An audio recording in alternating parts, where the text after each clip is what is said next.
This is AFTV VIP, the official web app with members-only content, has no ads and a live in-game match center. The bias predictor, it has daily polls and the AFTV 11 selector. Just one click away. Hello, good morning, everyone, or wherever you're watching from. Hello, good morning. It's me, Cecil G. We've got James B with me as well. We're back with the daily. I don't know. We're back with the morning show. Let's just call it that. Whatever you want to call it. I hope everyone is well. Yeah, James, how are you? I'm good. I feel better. You feel better? Oh, See, I saw Robbie went live last night, and he just said, remember he messaged us. He was like, "I'm still angry. Still very angry." I was like, all right, cool. So he went on live. I still feel pained by it. I think the players do as well. If you've seen their social media posts, them coming out saying they're basically aggrieved by the decision. I still think it's unfair. It's unjust. But you know what? We can't focus all our energy on it. We've got to move on. Obviously, we got Aston Villa on Saturday, so we kind of got to move forward. But yeah, we've got a few things to get through today. We want you guys in the comments just saying whatever you want to say. We'll pop it up. We've got the Mustafi statement, the Luiz ban, what's our best centre-back partnership. The reason why we want to look at some of these stuff, because I was very confused about how long is the ban going to be. I was very confused, and I said to James, I don't know if it's one match or if it's 3 matches. A lot of people were saying 3 matches. A lot of people were saying 1 match. But we'll clear that all up today and just check in and see how everyone is, and let's get it moving. Let's take some comments before we get into it, James. Sorry, I just got some super Sounds chats. good. It's nice. What's up? Good morning. Don't know where you watch from, people, but good morning as well. It's early here. James looking good, my dude from Ventus. Big up. Oh, Raz says Luiz and Gabriel. That is my strongest pairing as well. I wanted Robbie, not these two. Thanks, Bartek. Cheers, Bartek. Yeah, man, he'll be on later probably. Thomas Stevens, that's all. Big up. Right, let me just get to this super chat quickly. Mark T, a regular. Hello, Mark. Have you guys seen the incident with? Right, let me just be careful. Jesus. Okay, I'm just checking the names. Hold on. Peter Walton was on it. I get worried. Okay, this An AD. It's stressing me out. Peter Walton was on it again. He said incidental contact does not warrant a penalty, but yesterday Luiz incident, he said incidental contact warrant a penalty and read how thoughts.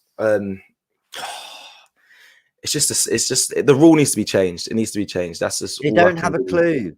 Yeah, they don't know. They don't know. They don't have a clue. They don't know what they're doing. Correct. Fully correct. James has pretty much said it perfectly there. Right. Let's get into the first topic where we've got Mustafi's statement. James, I don't know if you want to start on this. Yes, got it here. Sorry, that's why I've been looking down, because I was just sort of getting it all 100% all set up on my phone. Right. So obviously Mustafi completed his move to Schalke. As far as we understand, it was a termination of the contract with Arsenal. An agreement that because he was going to get a contract at Schalke, I think probably made it a little bit easier to get over the line. I'm not sure they'd have been terminating his contract if they didn't have another club for Mustafi, sort of ready in line.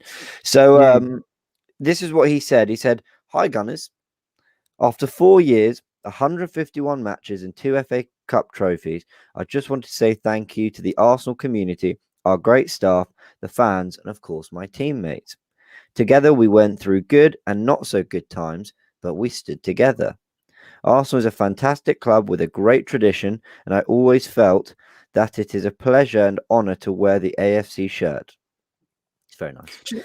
"My family and I will always remember the time we had in London and with Arsenal. Gooners, I wish you all the best. Thank you, Musti." That's it. It's interesting, isn't it? Because like what me and you, James, deem to be like the leaks in the camp, like that sort of group. I don't know if Mustafi, maybe no, Ozil and that, they do really leave like farewell messages and big up the club massively all the time. Don't you think? Just the people that left, I think, So, they're it's a funny one, right? Because that's a very classy statement from Mustafi. I think it's fair to say that if anyone had a right to be a little salty in a statement, it might have been him, because I think fans were really on his back. I think he took a lot of abuse from fans online and stuff, and obviously none of that's okay. But he still left in a very kind of classy manner.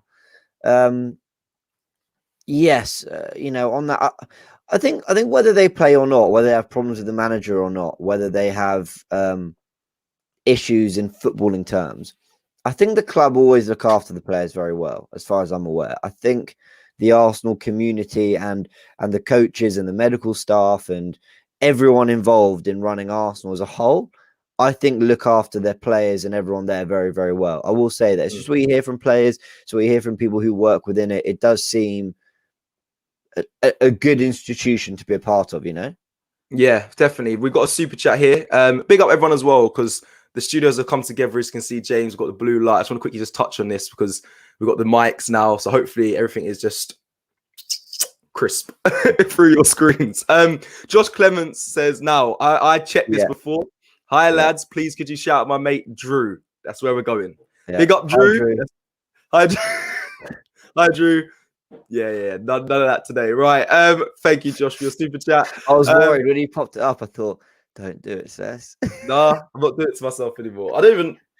Yeah. Okay, cool. I do know which one it is. Okay. V Paul says, can we make. We've got other things to get through, but I want to quickly touch on this. Can we make top 4 honest answers? Now, I didn't think we could when there was talk of we could. So before the Wolves game, I don't know. Well, the fans I was hearing around me, they were kind of saying we could make top 4. We could do it.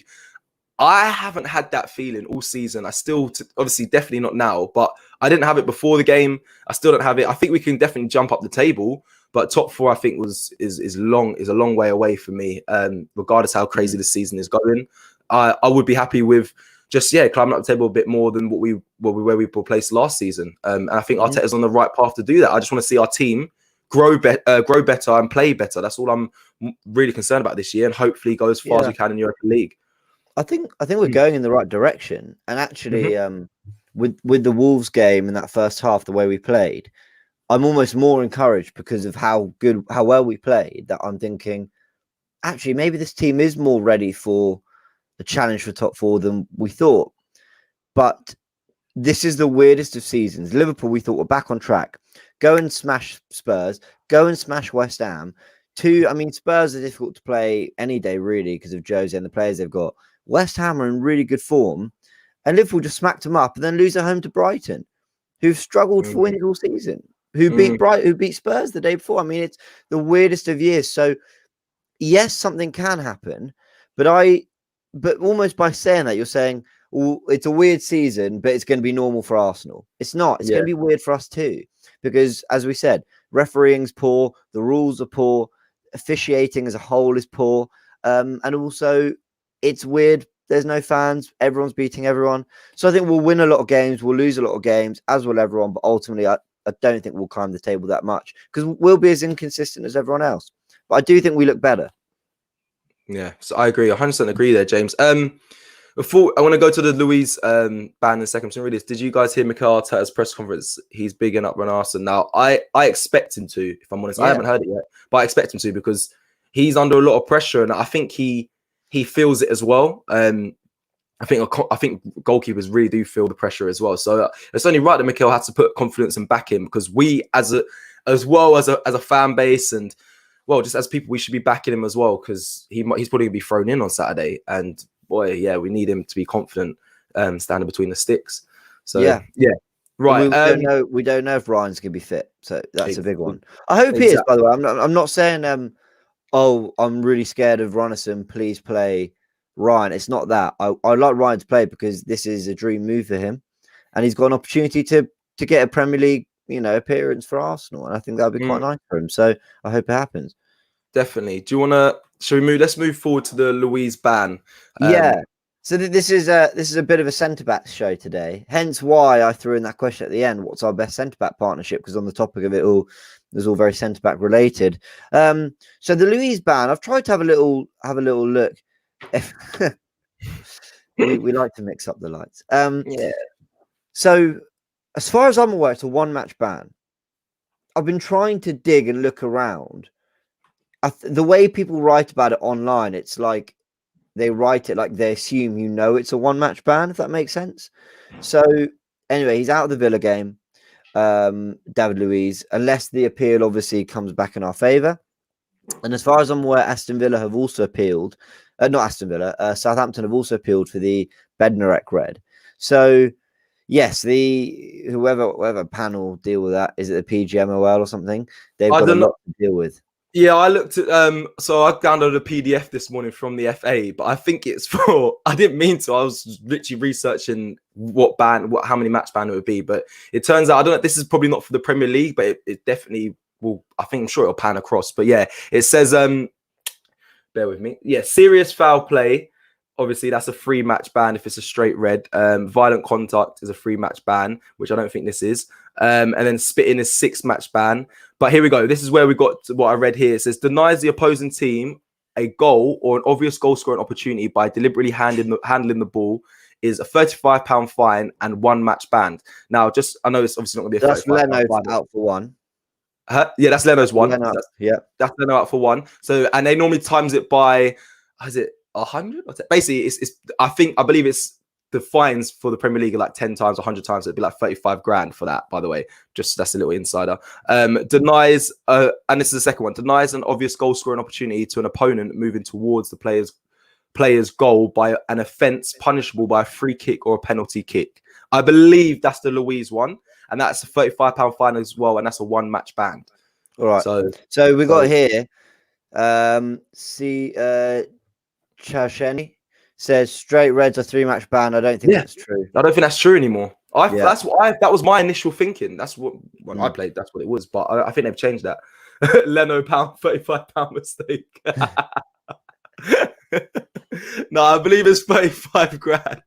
I know it's £35 on this FA thing, but that's for non-league and stuff. You've opened a can of worms here. Yeah, no.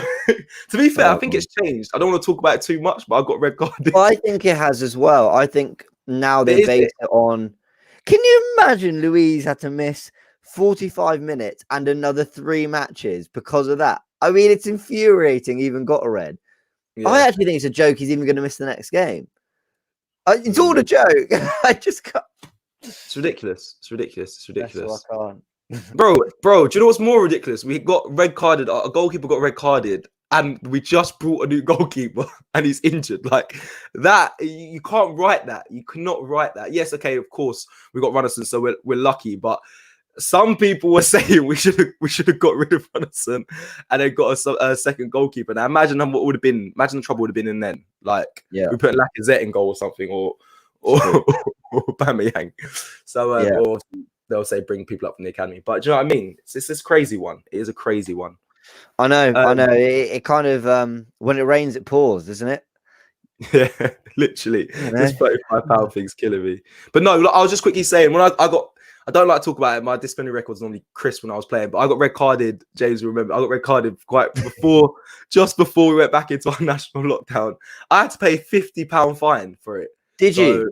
Yeah, so it's definitely changed, and that's not at this is at probably the lowest level in my opinion. This is YouTube football, so yeah. I remember when I was playing uni football. Yeah, you got a red card. It's like 25 quid, and you don't play for the next 3 games. And I was like, I'm a skint student. What are you charging me 25 quid for? But hey, that's you got to enforce the rule somehow. Sorry, just Arsenal Fan FC. Can you please shout out my cousin? I'm going to say Daniel. Happy birthday, Daniel. Yeah, I'm not going to. Definitely not going to say. Happy birthday, Dan.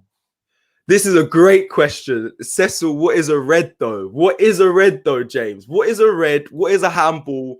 What is a yellow card? Like, what is it? Because right now, like Robbie's been saying it as well, I don't know what the rules are these days. I think we need to have briefings. I know they change them every year and they reassess and whatnot, but it'd be nice for us to know as well what's going on. I've said over multiple podcasts and shows now and a fan cam that I don't think that's a red card. And I know there's a lot of people who are saying, well, it shouldn't be a red card, but if you look at the rules, technically it is. It's just bad rules. And my reply to that is, and I'm really sorry for anyone who's heard me say this a million times, I sound like a broken record, but I don't think the rule they used actually applies to the situation. So I don't think it is a red card, but hey ho, we move. There's nothing we can do. Luiz is out, right? So it's a chance for Gabriel to come back in and hold his place. And let's remember that that's kind of what's been happening with the centre backs throughout the season. No centre backs ever really been dropped. So Holding and Gabriel started, if I'm correct, and then I think Holding missed a couple games, so Luiz came in. Am I right? Holding was out for a little bit, not long. Luiz came in, did all right. Yeah. And then Luiz had the head injury against Wolves, so he missed a game or two because of that, and had the odd kind of injury as well. And Holding came in. Holding and Gabriel were quite strong together for a while, and then Gabriel gets his ban, so Mari comes in, and then Mari has his injury, so Luiz comes in. So it's kind of been a bit of a conveyor belt. Is that what they say? Yeah.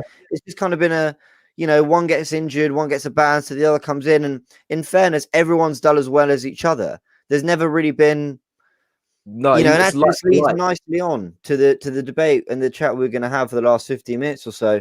What's our best centre-back partnership? And this is why I wanted to ask and bring a bit of debate to the morning show, because we've got 4 really good options. You throw in Saliba for next season, Callum Chambers, who's he's no mug. He's a good centre-back as well. Interesting one. It is. We're going to go into it, guys. I'm reading. I'm trying to just scan through the comments as well as while you're speaking. But you're right. The centre back pairing for me, I've said it on record quite a few times. David Luiz and Gabriel. Sorry, I sound like a broken record as well. However, people are saying, don't forget about. We're not going to consider Saliba because obviously he's not going to be back. But potentially, people are saying Saliba and Gabriel will be our strongest pairing. And you know what? I haven't seen enough to know that, to be certain, but it's for me from what I've seen, that would be a dangerous pairing at the back. People are saying Robbo and Gabriel, Mari and Saliba. I just want to say I love this show. Sorry, I know we're doing it, and if I was in the comments, I'll be saying it, but I really enjoy just debating and speaking with everyone. And do you know what I mean, Jay? I do miss these. I know we'll be back now, but these regular morning shows. I just want to quickly say that to everyone. Big up you guys as well, watching and staying with us. But strongest centre back pairing now. Where do you on this topic, James? Mari, do you think he'll return this Saturday? Will it be a coincidence as well? Obviously, he's been injured. We know that. But due to this conspiracy that Lee has been pushing, and every week he says it's because, if you guys don't know, we have to pay £1 million every time Mari gets 10 Premier League appearances. So it's a conspiracy. He's on his 9th. Okay, so if he plays his 10th, obviously we've got to pay back £1 million to his club. I think it's Flamenco. So this is the conspiracy. They're trying to save their money. But he's been injured. So this is what they've been saying. It'll be very interesting to see if he's fit this Saturday. It'll be such a coincidence that we may need a centre back. Obviously, you're probably going to go with Gabriel and Holding. But if Mari is fit and on the bench, the conspiracy Lee is pushing. I'll be very convinced. This is a really interesting one. I hadn't really thought of. Could Mari be back? And I guess on what I'd say is all 4 centre backs actually kind of offer something different. I'd say Gabriel's kind of the most physically imposing of the 4, isn't he? He's the strongest. He's the fastest. He might even be the tallest. He's very impressive kind of physically, and he's good on the ball. He's got other attributes for sure. But I think Holding and Mari might be taller than him, but he is really okay. Yeah. He's 6'3". He's 6'3". Okay. Mari might be 6'4". I think you're right. Mari 6'4", maybe Holding 6'2" as well. But I think Holding might be taller, but Mari's definitely the tallest. So Gabriel, though, but physically, like he's strong, he's fast, he's very tall, he's good on the ball. I think kind of physically, he's kind of the most impressive. And yes, we'll definitely answer this super chat in a sec. Yeah, we will. We'll get to that. Yeah, he's most physically impressive of the 4. I'm not including Saliba in this because he's obviously on loan and he won't play this season. Holding, I think, is the most no nonsense. He's the most. I feel like he's least likely to make a mistake because I think he's the least daring. I mean, mistake on the ball. You've said it right. Like bad judgment is what I mean. Okay. Okay. I think he's more no nonsense and will just get it out if he has to. And he can play, don't get me wrong. And I'm not trying to say these centre backs lack the other attributes. I'm just saying they kind of have different strengths. And I think he is the more no nonsense of the four. I think David Luiz is the best on the ball. He's just very aggressive.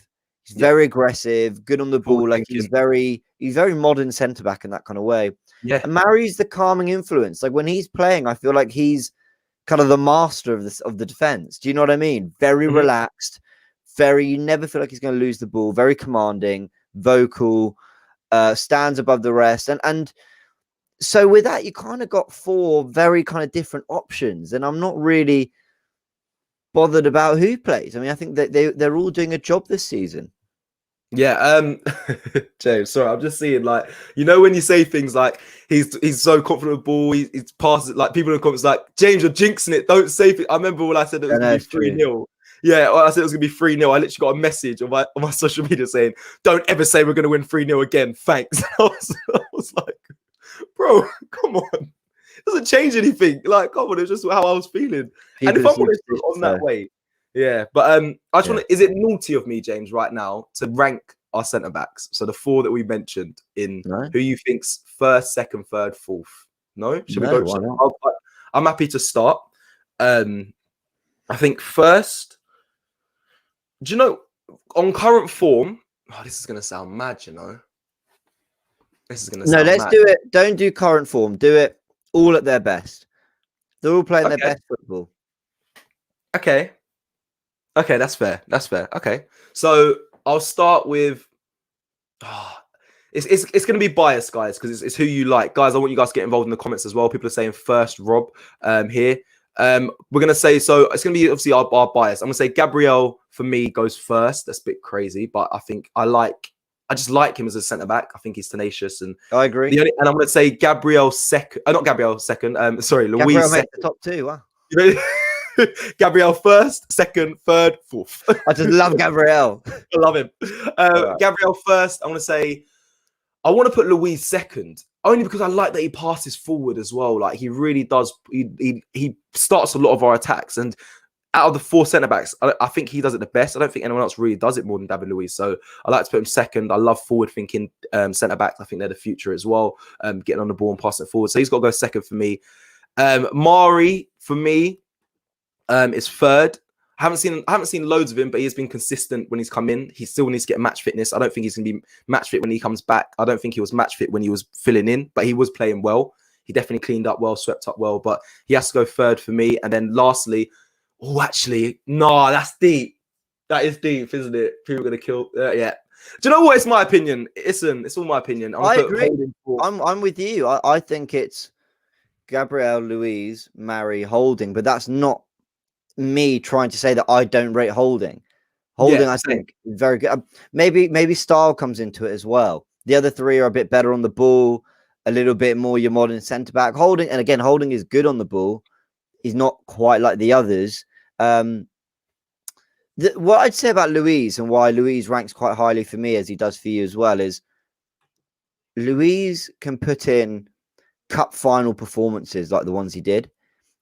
I know he can be an absolute disgrace at times, but he can also be literally the defender who wins you the game. He can be the one who got you through the hard times and marshaled you through it all.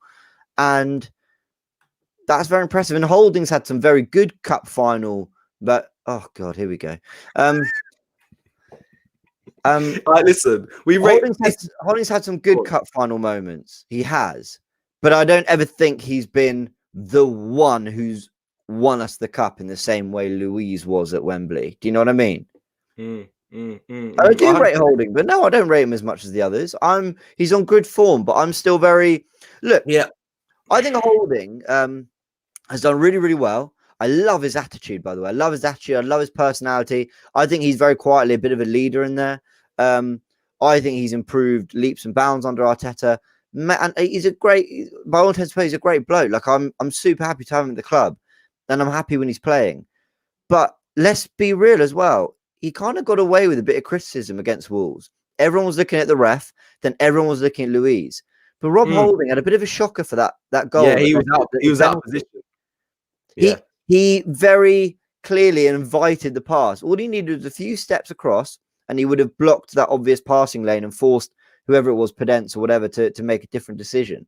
So Rob Holding a big part to play in that goal and kind of got away with it. So yeah, let's just relax on him a little bit. But yeah, and I just want to quickly say, like, the gap between these defenders is minuscule. Like, yeah, there's nothing in it. It's not like, oh yeah, he's so much better, I rate him so much more. Definitely not. The gaps are very small between. But I think the potential, we're rating them current ability, but the gap in their potential, I think, is huge. I think Gabriel has got other levels to get to. At 22, I think we all agree is our best centre back. And he looks quality, and he's got a lot to learn. The things that Holding's good at, that Luiz is good at, that Mary's good at, he will learn over time. You know? Yeah, no, I agree. Go on. Yeah, go on. Take this comment.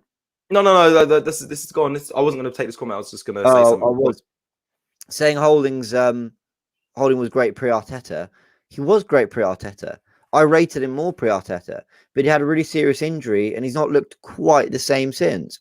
That's not me being harsh. It's sad, but it's honest. He's not looked quite the same. He's finding his best form now, but also I'd say he's been playing some of his best football in the last 7, 8 to 10 games, not in the last 20, not in the last year. Do you know what I mean? There's still a way to go. I think we can all be a little reactionary sometimes.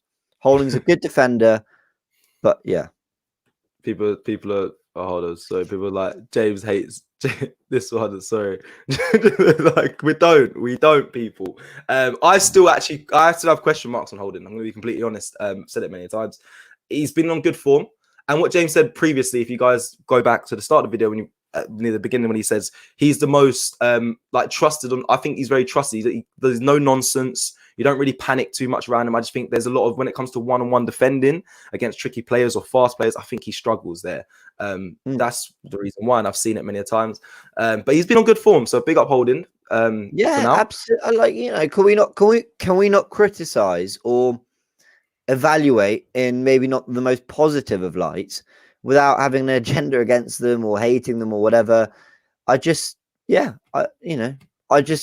also it's a preference thing as well. It's a preference thing because some people might like no-nonsense defenders who, they're not going to do anything spectacular, but you also know they're not going to have maybe moments like Luiz, where Luiz doesn't get the header, then he's out of position, then he's chasing back, then he brings him down for a pen. Now, I feel sorry for Luiz, but you kind of feel like that would never really happen to Holding.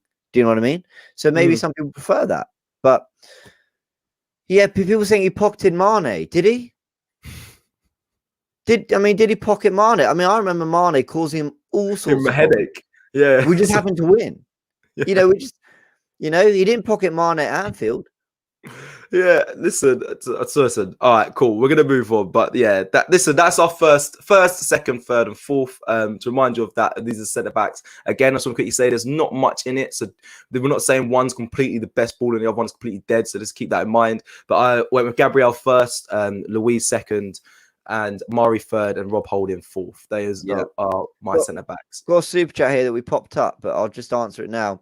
Is Pepe starting to live up to his £72 million price tag? No, because £72 million is a lot of money. You're gonna get the haters, James. They're coming for you. I don't care. But we, as Cecil, you always say this. We can't look at a price. We shouldn't focus too much on the price tag. Pepe shouldn't focus on the price tag. The only people who should focus on the price tag are the financial advisors at Arsenal who are saying, why did we spend so much money for, let's be honest, quite little return? But the question is Pepe starting to find form and show that he can be a real asset in the Premier League and for this team? Absolutely he is. He's starting to look class. And anyone who's going to say we've got agendas, we've highlighted it in the last 3-4 stats review shows, okay? So we are not letting Pepe's rise sort of go under the radar, nor Xhaka's, right? The two of them are doing really, really well at the moment. And Pepe looks dangerous. And I think playing on the left in a more functioning team with a 10 is part of it. Yeah, 100%. Listen, I'm a man that can stand up and throw my hands up, whatnot. I can do all that. I'm not gonna be solid on my opinion the whole time. Like, we're human, that's what happens. But again, price tags for me, I've said it many times, I never look at. It's a taboo when you're a player. No one talks about how much they're on or how much they've been signed for. Bro, I've had that for ages. I don't hate Pepe. He's a very skilled and talented player. It's clear. It's very clear he's got talent, but I just think his inconsistency is a problem for me. And yeah, he doesn't do everything that I expected. I always said this. I always expect. I wanted Wilfried Zaha when this whole Pepe debate come up. I really wanted him to come in, and I've seen what Wilfried Zaha does to players in the Premier League. I've seen it. It's very evident. So when Pepe was brought in, it was a shock to me. I didn't even consider him as an option. So when he came in, I was like, okay, I'm assuming that the Arsenal scouts and the scouting team, they know what they're doing. Pepe's gonna be very similar to Zaha, if not better, because they've chosen him over him. He arrived. Yes, he had good moments when he first came in, but to me, he wasn't the player that I thought Zaha could have been at Arsenal. So that's where I'm comparing him to. And before his recent run of form, he wasn't doing everything that a winger should be doing. Yes, he could beat a player, but he couldn't beat two. He couldn't deliver the ball into the box enough. He wasn't creating enough chances. He wasn't grabbing the game by the scruff of the neck when the chips were down, in my opinion. However, that's what he's added now. That's what he started doing. We weren't putting it in the back of the net. We were having offside goals. We were unlucky against Wolves. And he just went, do you know what? Beat a man, beat another. Yeah. Oh, look, it's opened up. Top corner. Definitely. And what I want to say is that down to him or is that down to the style of play? That I don't know. But right now, something's clicked for him. I don't know what it is, but it's clicking. It seems like he's going out there and he has more of a ruthless head on him. And he's just like, yeah, I'm doing what I do best. And the talent is there. We just need to consistently see it. And yeah, big up to Pepe. I can throw my hands up. I have been a big critic of him. This is not me saying he's now at the level that I want him to be. There's still places and there's still scope for him to go. He's still got more of a ceiling for him to hit for me to be completely convinced. But big up Pepe. He's on good form. And like I said, I need him to keep doing what he's doing and taking the game by the scruff of his neck because he definitely has abilities. He makes him players in the box and wrapping it in the corners. And that's what I like to see. Sorry, go on. Yeah. No, let's say yours. Go on. I'm just going to do the super chat. We're coming towards the end anyway. But I was going to do the super chat. Mark T says, should Chambers be given a chance in right side? Cedric is now playing on the left side when Tierney is injured. So I think that will do him good. I think he means saying so that will do him go. Yeah, I mean, I wouldn't be angry at that, but I'll tell. Yeah, probably defensively more solid than Bellerin, but maybe a little bit better on the ball. But he's not got the pace and the maybe that direct kind of nature that Bellerin does. Interesting. I think Chambers will get a bit of game time this season now with the clear out we've had and the lack of fullback. So yeah. Well, I hope so. I hope so. Do you know what I do? I really do. Yeah. What's this? Jashar says Marion Holding are definitely the most composed in my opinion. Luiz, Gabby and Saliba are all rash and more likely to get sent off. It's interesting you say that. I mean, yeah, I kind of get what you mean. I guess Holding is composed. At times he's composed. As in, Holding's less rash, but also he kind of looks a little bit flustered to me sometimes on the ball. I don't know. No, I agree. I don't know why I think that. I agree. I always feel safer when Luiz has it on the ball than when Holding has it. But I don't really know why. Interesting. No, I reputation. Maybe that's just a bias I've got. I don't know. I think they're more composed. I think their disciplinary record will also prove that. Not composed, less rash. Sorry, less rash, not more composed. Because I think Luiz is quite composed on the ball. He finds passes and he fires them into the midfield and breaks the lines. Being more, I'd say Marion Holding are more safe with the ball because Luiz and Gabby, in my opinion, are more daring and wanting to push the team forward and get the team on the attack. But like I said, yeah, less rash because obviously Luiz's red card record is probably higher than all of theirs. And then I know Saliba got red carded in the under-23s, but it's an under-23s game. But you could say that Gabby, I don't think is too rash, in my opinion. I think he doesn't. I think he has the ability not to be rash. I think he has the pace and the strength and the dynamism to not make crazy challenges. Opinion. But I don't know. When we looked at the numbers a few weeks ago, might have even just been last week. Holding, Luiz, and Gabriel had a very similar pass completion rate, and then their long ball pass completion, I think, was higher for Holding. So maybe the stats would suggest that he is, the most composed of the other, of perhaps some of the other options. So that maybe tells you, but it's kind of not. This is why, I know I sort of try and bring stats to this platform as much as I can, because it's not something anyone else really does as much. So I try to give that element, but I'll be the first to admit the stats aren't everything. And sometimes just the eye test can tell you who looks comfortable on the ball. Sometimes you lose possession, not because you're not as good on the ball, because you're daring to do more. You're trying to do more with it. Sometimes it's just that. So it's a weird one. Just the last one to end the show on. We've got another super chat. Oh, we've got another super chat. Just quickly, yeah. Thank you, guys. Wow. Appreciate this. Thank you. JL says Oba doesn't walk back into the team with the form Pepe is on, in my opinion. Thoughts? Yeah. Yeah, he doesn't. No, he doesn't walk back in. I think that's only fair. Just quickly on that, I think it's only fair that Pepe holds his position, and that's me. Even me saying that, I'm a massive Aubameyang fan, absolute huge one. I've met him and whatnot. He's a great guy. He's saved us many a times as well. He's pretty much had our trophies, man. Yeah, he had Arsenal's badge on his back for many seasons. So but Pepe, you can't take a player out of form just because of you can't take him off just because of the credit he has in the bank. Aubameyang has to, and I think every player has to earn their right to be back playing. I think that's just how football should be. So yeah, that's it on that. If I'm honest, I agree. Thank you, Billy, for this chat. Means a lot. I just wanted to end by saying, Runnison. Obviously, this is a new show. Runnison's not made the Europa League squad. It's Leno and Ryan. So he's the non-homegrown player who's missed out.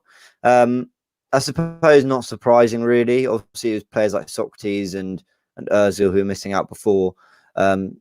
So, I guess it was going to be our third choice keeper, in the hope that you probably don't need to use them. And you've got, I think James Hilson is the young goalkeeper who made it. So, yes, I just thought that was interesting. I feel for Runnison. Could be playing 2 Premier League games, but isn't in the Europa squad. I mean, that's quite mad. That is mad. That is mad. Another topic for conversation, though, is do we treat our homegrown goalkeepers?